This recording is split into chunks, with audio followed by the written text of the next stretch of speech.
وَإِذَا قِيلَ لَهُمُ اتَّبِعُوا مَا أَنزَلَ اللَّهُ، اور جب ان سے کہا جاتا ہے کہ پیروی کرو اس کی جو نازل کیا ہے اللہ نے، تو اللہ نے کیا نازل کیا ہے؟ کوئی بابا نازل کر دیا کیا؟ قرآن. تو وہی بات آ گئی کہ کتابوں کی پیروی کرنی ہے. اچھا، رہا نبی علیہ السلام کا سٹیٹس، تو نبی علیہ السلام ہمارے معلم ہیں، وہ اللہ کے ریپریزنٹیٹو ہیں، وہ بابا نہیں ہیں. بابا وہ ہوتا ہے جسے بت بنایا جائے اور اس کی اللہ نے سند نہ نازل کی ہو. جو قرآن میں جگہ جگہ ہے نا کہ چند نام ہے جو تم نے دے لیے، اللہ نے کوئی سند نہیں نازل کی ان کی. لیکن محمد رسول اللہ کی تو سند خود قرآن ہے، اور قرآن کی اتھینٹسٹی نبی علیہ السلام کی مبارک زندگی ہے. جو صحیح مسلم میں حدیث ہے، سید عائشہ سے پوچھا گیا نبی علیہ السلام کے اخلاق کے بارے میں، تو آپ نے فرمایا کہ قرآن نہیں پڑھتے. نبی علیہ السلام کا اخلاق یہی تھا. اخلاق کہتے ہیں یعنی کسی شخص کا کریکٹر، اس کو عربی میں خلق کہتے ہیں. اس کے اندر اس کے معاملات بھی آ جاتے ہیں، اس کا بول چال، آپ اس کو شمائل کہہ لیں، سب کچھ.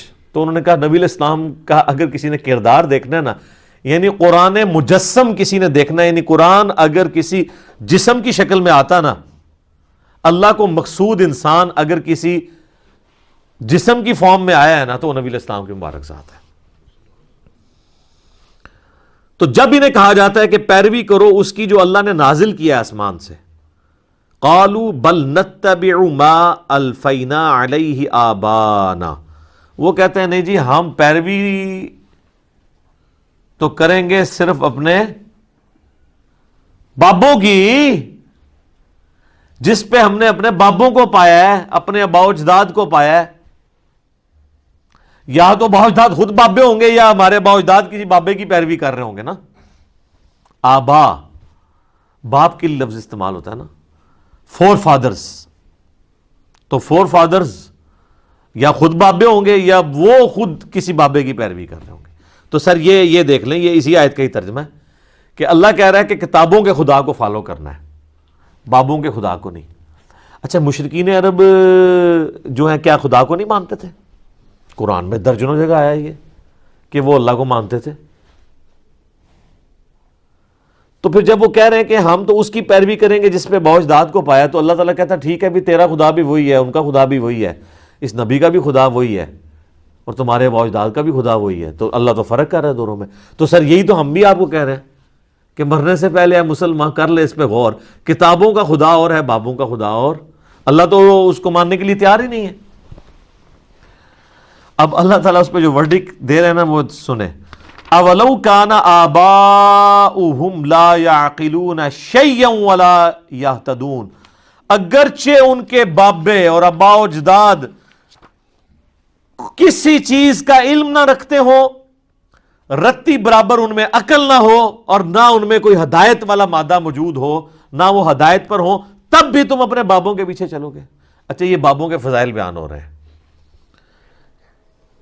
پہلی چیز کہ عقل ہی کوئی نہیں، عقل نہ دی شے ہی کوئی نہیں. لا یعقلون شیئا، عقل نہ دی شے ہی کوئی نہیں. بالکل صحیح ترجمہ ہے نا یہ. عربی میں اردو میں شیئی لفظ وہی استعمال ہوتا ہے نا. یہ جو ہم شے لفظ استعمال کرتے ہیں پنجابی میں یا اردو کے اندر، اور عقل کا بھی لفظ ہے لا یعقلون شیئا، عقل نہ دی کوئی شے نہیں، ولا یہتدون، اور نہ کوئی ہدایت ہے. مجھے بتائیں اس آیت کو ترجمہ کرنے کے لیے کو آپ کو عربی آنا ضروری ہے؟ کتنی سادے سے الفاظ ہیں.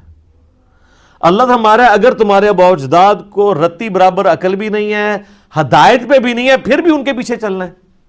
تو یہیں پہ جب لوگ دعوت حق سے اٹیچ ہوتے ہیں تو لوگوں کو کہہ رہے ہوتے ہیں یار وہ تیرا ابا تے اتھے ہاتھ بندہ سی، تنوں کیا ہو گیا؟ وہ تیرے ابا جی تے اتھے عرس تے ہر سال جاندے سن، تو کہنا جناب دربار ہی غلط نے. تو ان کو پھر آپ یہی آیت سنا دیا کریں، سورۃ البقرہ کی آیت نمبر 170. آپ یہ کہہ دیا کریں آگے سے اولو کان آباؤنا، اس کو ہے ہم کے سیگے میں بھی کر سکتے ہیں. اولو کان آباؤنا لا یعقلون شیئا ولا یہتدون، کیا اگر میرے آباء و اجداد کوئی رتی برابر نہ ان کو عقل تھی تو نہ ان کو ہدایت تھی، تب بھی اچھا، اس سے یہ بات پتہ چلی کہ بزرگ اگر اللہ کی ہدایت کی پیروی نہیں کر رہے، اللہ کی نازل کردہ کتابوں کی پیروی نہیں کر رہے، تو ان کی گستاخی کرنا کس کی سنت ہے؟ اللہ کی۔ تو سب اللہ کی سنت پہ بھی عمل کیا کریں، نبی علیہ السلام کی سنت پہ عمل کرتے ہیں، ہم تو دیکھیں دونوں سنتوں پہ عمل کرتے ہیں۔ یہ کہتے ہیں نا وہ ہمارے ہر ٹائم بابیاں نو پڑھتا رہتا ہے، بھائی جی یہ سنت اللہ ہے، اس سنت پہ عمل کرنا ہے۔ آپ دیکھ لیں سٹارٹ کس سے ہوا تھا۔ اللہ تعالیٰ فرما رہا ہے کہ شیطان تمہیں حکم دے گا کہ تم اللہ کے بارے میں ہر وہ عقیدہ منسوب کر دو بغیر علم کے، یہاں سے بات سٹارٹ ہوئی تھی نا۔ تو اللہ کے بارے میں ان لوگوں نے جو کچھ آپ کو بتایا بغیر علم کے۔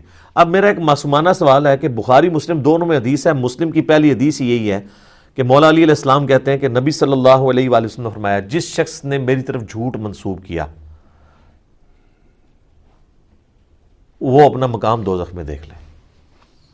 اچھا، اگر کوئی رسول اللہ کے اوپر جھوٹ باندھے وہ تو ہے دوزخی، اور جو اللہ کے اوپر جھوٹ باندھے وہ جنتی ہے، مجذوب ہے، کلندر ہے، پہنچیا ہے کتنے؟ آپ دیکھیں رسول اللہ پر جھوٹ باندھنا دوزخ میں جانا ہے، اللہ پہ جھوٹ باندھنا اس سے بڑا جرم ہے۔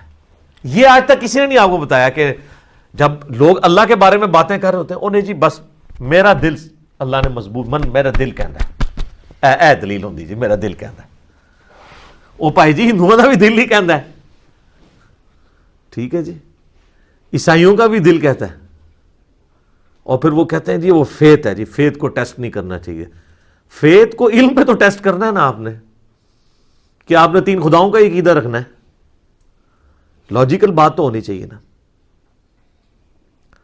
تو آندہ سے یہ بات بھی راگ بھی لاپیں کہ رسول اللہ پر جھوٹ باندھنے والا دوزخی ہے اور اللہ پر جھوٹ باندھنے والا اس سے بڑا دوزخی ہے۔ تو اب ذرا جو تم بتاؤ اللہ کے بارے میں جو کچھ کہہ رہے ہو، اللہ کے دین کے بارے میں، اللہ کے تعارف کے بارے میں، یار جب بھی کوئی شخص دین کے بارے میں بولے گا تو اس کی سند تو آسمان سے نازل ہونی چاہیے نا، کیونکہ دین تو آسمانی ہے۔ تو اب جب کبھی کوئی شخص دین پہ کلام کرے تو اسے یہ بتا دیجئے گا کہ رسول اللہ پر جھوٹ باندھنے والا دوزخی ہے بخاری مسلم کے تحت، اور اللہ پر جھوٹ باندھنے والا سورۃ البقرہ کی آیت نمبر 168 169 170 ان تینوں کا سیدھا سادہ رزلٹ یہ ہے کہ اللہ پہ جھوٹ باندھنے والا بھی سیدھا دوزخی ہے۔ تو اب ہاں بات کرو دین کے اوپر، تو اگر اس میں تھوڑا سا بھی خوف خدا ہوا نا ادھر ہی رک جائے گا، کیونکہ ساری کہانیاں ہی چل رہی ہیں۔ وہ کہے گا یار میں پھر اُن کہندے نے پتہ نہیں منو پتہ تے نہیں ہے، بس میں سنیا میں پڑھیا کدھرے نہیں ہے، تو بولنا کیوں پیا میں جے تو سنے ہی ہے خالی۔ اچھا سنی بھی وہ بات یاد ہے جو اپنے مطلب کی ہے؟ ہاں، جو لوگ چیخ چیخ کے ساڑھے کلپ شیئر کرا رہے ہیں اور دماغ جو نکلتے ہوئے بھی نہیں ہو وہ نہیں سنے انہوں نے لگتے، تو جو کہانیاں نے نا وہ کہتے ہیں جی وہ ایک دفعہ کا ذکر ہے۔ ایک اسلامی بھائی کا بیان ہے، ہمارے جاننے والے بزرگوں نے بتایا ہے، اے ہوندی جی سنت ہوتی، اور جو کہتا ہے جی جناب سورۃ البقرہ لکھے آ جے، اے بخاری جی لکھے آ جے، اے مسلم لکھے آ جے، وہ کہتے ہیں وہ سن کے بھی انہوں نے نا اس کان سے سن کے ادھر سے ہی باہر نکال دیا ہوتا ہے، ادھر سے بھی نہیں نکالتے کہ دماغ ہی سے نہ بہ جائے۔ وَمَثَلُ الَّذِينَ كَفَرُوا كَمَثَلِ الَّذِي يَنْقِعُ بِمَا لَا يَسْمَعُ، اور مثال ان کی جنہوں نے کفر اختیار کیا ایسی ہے جیسے کوئی چلا رہا ہو ایسے جانوروں کے پیچھے، إِلَّا دُعَاءً وَنِدَاءً، جو سوائے خالی پکار اور آواز کے کچھ نہ ہو۔ یعنی اللہ تعالیٰ ہمارا ہے جیسے کہ کوئی انسان جانوروں کو پکارے، ایک تو ہے نا جانوروں کو اس آواز سے پکارنا کہ ان کو سمجھ آ جائے جیسے پالتو جانور ہے، لیکن اگر آپ جانوروں سے گفتگو کرنا شروع کرتے ہیں اور چیخ چیخ کے کہیں کہ جی کسی بیل کو یا گائے کو کہیں ادھر آ یا ادھر آؤ، اور اللہ تعالیٰ ہمارا ہے وہ چیختے رہے، یہ جو سچویشن ہوتی ہے نا اس شخص کی، تو اس کو لوگ کیا کہیں گے؟ پاگل۔ تو اللہ تعالیٰ ہمارا ہے کہ جو لوگ اللہ کی وحی جو آسمان سے نازل ہوئی ہے نا اس کی پیروی نہیں کر رہے نا وہ اسی کے مانند ہے، اور اللہ معافی دے آپ کے ممبروں پہ جو چیخ کے تقریریں کر رہے ہیں بالکل اسی طریقے سے ہی کر رہے ہیں۔ کس طرح چیختے ہیں؟ یعنی